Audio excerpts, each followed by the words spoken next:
അപ്പം എൻ്റെ എല്ലാ കൂട്ടുകാർക്കും പുതിയൊരു വീഡിയോയിലേക്ക് സ്വാഗതം. ഇന്നത്തെ വീഡിയോയ്ക്ക് ഒരു പ്രത്യേകതയുണ്ട് കേട്ടോ.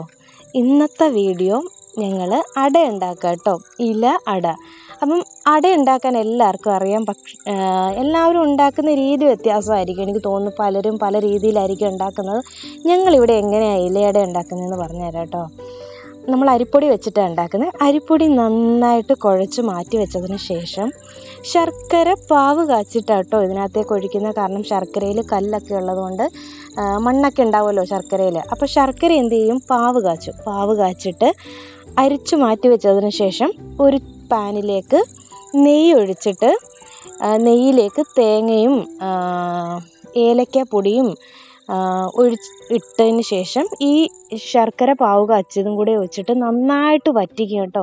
ഇത്തിരി ജീരകം കൂടി ഇടും കേട്ടോ, ചെറുതായിട്ട്, ചെറിയ ജീരകമല്ലേ, അതും കൂടി ലേശം ഇടും കേട്ടോ. അങ്ങനെ നന്നായിട്ട് വരട്ടി ഇത് വറ്റിച്ചെടുക്കും കേട്ടോ. വറ്റിച്ചതിന് ശേഷം എന്ത് ചെയ്യും, പിന്നെ നമ്മൾ ഇലയിലേക്ക് ഈ അരിപ്പൊടി നന്നായിട്ട് കട്ടി കുറച്ചിട്ട് നന്നായിട്ട് എന്ത് ചെയ്യും, പരത്തിയെടുത്തതിന് ശേഷം അതിൻ്റെ മേലെ നമ്മൾ ഉണ്ടാക്കി വെച്ച ഈ നാളികേരത്തിൻ്റെ മിക്സില്ലേ അതിടും. അത് വെച്ചതിന് ശേഷം നേന്ത്രപ്പഴം ഇല്ലേ, എന്താ പറയുക, ഏത്തയ്ക്ക, നേന്ത്രപ്പഴം ചെറുതായിട്ട് വട്ടത്തിൽ അരിഞ്ഞിട്ട് ഇതിൻ്റെ മേലെ നിരത്തോട്ടോ, ഇങ്ങനെ നിരത്തിയിട്ട് ഇല മടക്കി വെച്ചിട്ട് ഇല മടക്കും. എന്നിട്ട് ആവിയിലാണ് ഇലയട ഉണ്ടാക്കുന്നത് കേട്ടോ. അപ്പോൾ ഇവിടെ അങ്ങനെ ഉണ്ടാക്കുന്നത്, പലരും പല രീതിയിലായിരിക്കും, പക്ഷെ ഇവിടെ അങ്ങനെ കേട്ടോ ഉണ്ടാക്കുന്നത്. നേന്ത്രപ്പഴം അതിനകത്ത് വെക്കുക കേട്ടോ. നേന്ത്രപ്പഴം വെച്ച് കഴിഞ്ഞാൽ ആവിയിൽ ഈ തേങ്ങയുടെയും ശർക്കരയുടെയും നേന്ത്രപ്പഴത്തിൻ്റെ ഏലക്കയുടെയും എല്ലാം കൂടെ ടേസ്റ്റ് വരുമ്പോണ്ടല്ലോ, ആ ഇല അങ്ങോട്ട് വാടി വരുമ്പോൾ ഉള്ളൊരു മണം ഉണ്ടല്ലോ, ഭയങ്കര കേട്ടോ. ഞങ്ങൾ ഇതൊക്കെ കഴിച്ചിട്ട് വേണം ഞങ്ങൾക്ക്, നമ്മൾ വീടിനടുത്തുള്ള ഒരു അമ്പലമുണ്ട്, മുത്തശ്ശിയാർക്കാവ്. അപ്പോൾ വൈകിട്ട് അവിടെ ഒന്ന് തൊഴാനും കൂടി പോകണം കേട്ടോ.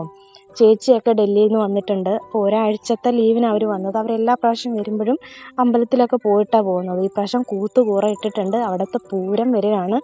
അപ്പം അതൊക്കെ കൂടെ ഒന്ന് തൊഴുതിട്ട് പോകാമെന്ന് പറഞ്ഞിട്ട് ഞങ്ങൾ അമ്പലത്തിലേക്ക് പോകട്ടോ. 2 വണ്ടിയിലാട്ടോ ഞങ്ങൾ പോകുന്നത്. ചേച്ചിയും അളിയനും സ്കൂട്ടിയിലും, ഞങ്ങൾ ബൈക്കിലാട്ടോ.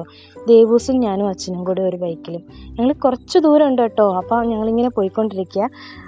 അവർ ഒരാഴ്ച കഴിഞ്ഞാൽ തിരിച്ചു പോകട്ടോ. ദേവുവിൻ്റെ അപ്പുവേട്ടൻ ഡൽഹിയിൽ നിന്ന് വന്നിട്ടുണ്ടായിരുന്നു, ബാംഗ്ലൂരിൽ നിന്ന് വന്നിട്ടുണ്ടായിരുന്നു. അപ്പോൾ അപ്പുവേട്ടൻ തിരിച്ചു പോയി കേട്ടോ. അപ്പുവേട്ടൻ ഒരു ദിവസത്തെ ലീവേ ഉണ്ടായിരുന്നുള്ളൂ. അപ്പുവേട്ടൻ തിരിച്ച് ബാംഗ്ലൂർക്ക് പോയി. അപ്പം ഞങ്ങൾ ഇത്രയും പേരും കൂടെ കേട്ടോ അമ്പലത്തിൽ പോകുന്നത്. കുറച്ച് വഴിയുണ്ട് കേട്ടോ. ഞങ്ങൾ 2 വണ്ടിയിലായിട്ട് ഇതാ പോയിക്കൊണ്ടിരിക്കുകയാണ്. അമ്പലം ഏകദേശം അടുക്കാറായി. ഇത് അമ്പലത്തിലെത്തി കേട്ടോ. ഇവിടുത്തെ ഈ അമ്പലത്തിന് നല്ല പ്രത്യേകതയുണ്ട് കേട്ടോ. ഭയങ്കര സ്റ്റെപ്പാണ് മേലോട്ടിങ്ങനെ കയറുമ്പോൾ. ഇതാ ഞങ്ങളുടെ അടയൊക്കെ ദഹിച്ചിട്ടുണ്ട് കേട്ടോ. ആർക്കും മേലോട്ട് കയറാൻ വയ്യ. അച്ഛനൊക്കെ ഇങ്ങനെ പുറയിലേക്ക് നടക്കട്ടോ. ദേവ് എങ്ങനെയോ മേലെ വരെ എത്തി. അവസാനം ദേവ് അവിടെ ഒരു കിടത്തമുണ്ട് കേട്ടോ.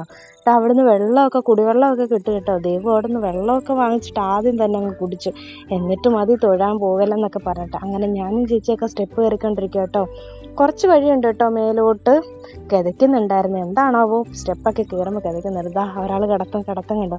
കുറച്ച് സ്റ്റെപ്പ് കയറി വന്നപ്പോൾ തന്നെ ദേവ് ക്ഷീണിച്ച്. ദേവുദാ വെള്ളം എടുത്ത് കുടിക്കുക. അത് കഴിഞ്ഞിട്ടേ ഉള്ളൂ ഇനി തൊഴലെന്നൊക്കെ പറഞ്ഞിട്ടാട്ടോ ബാക്കി. അപ്പം അങ്ങനെ ഇത് കൊടുമുണ്ട എന്ന് പറഞ്ഞ സ്ഥലത്താട്ടോ, മുത്തശ്ശിയാർക്കാവ്. അറിയാത്തവർക്ക് വേണ്ടിയിട്ടാണ് പറയുന്നത്. എൻ്റെ വീഡിയോയിലൊക്കെ എല്ലാവരും കണ്ടിട്ടുണ്ടാവും ഈ മനോഹരമായ അമ്പലം. ഇവിടുന്ന് ദേവൂസിൻ്റെ ഷോർട്സും കാര്യങ്ങളും ഒക്കെ എടുത്തിട്ടുണ്ട്. അപ്പോൾ ഞങ്ങളുടെ വീഡിയോ എല്ലാവർക്കും ഇഷ്ടമാണെങ്കിൽ, ഞങ്ങളെയൊക്കെ ഇഷ്ടമാണെങ്കിൽ ഞങ്ങളെ ഒന്ന് സപ്പോർട്ട് ചെയ്യണം. പിന്നെ ഒരു സ്പെഷ്യലും കൂടി ഉണ്ട്. ഞങ്ങളുടെ ചാനൽ 15K സബ്സ്ക്രൈബർ ആവാറായിരിക്കുന്നു. അപ്പം അതിലേക്ക് എല്ലാവരും കൂടി ഒന്ന് സപ്പോർട്ട് ചെയ്ത് കഴിഞ്ഞാൽ പെട്ടെന്ന് നമുക്ക് 15K ഒക്കെ ആക്കാം കേട്ടോ. അപ്പം ഞങ്ങളെ ഇഷ്ടമുള്ള എല്ലാവർക്കും വലിയൊരു താങ്ക്സ് ഉണ്ട്, ഇത്രയും സപ്പോർട്ട് ചെയ്ത് ഞങ്ങളെ കൂടെ നിർത്തിയതിന്. അപ്പം വീണ്ടും ഒരു പുതിയ വീഡിയോയിൽ കാണാം. ബൈ. അപ്പം എൻ്റെ എല്ലാ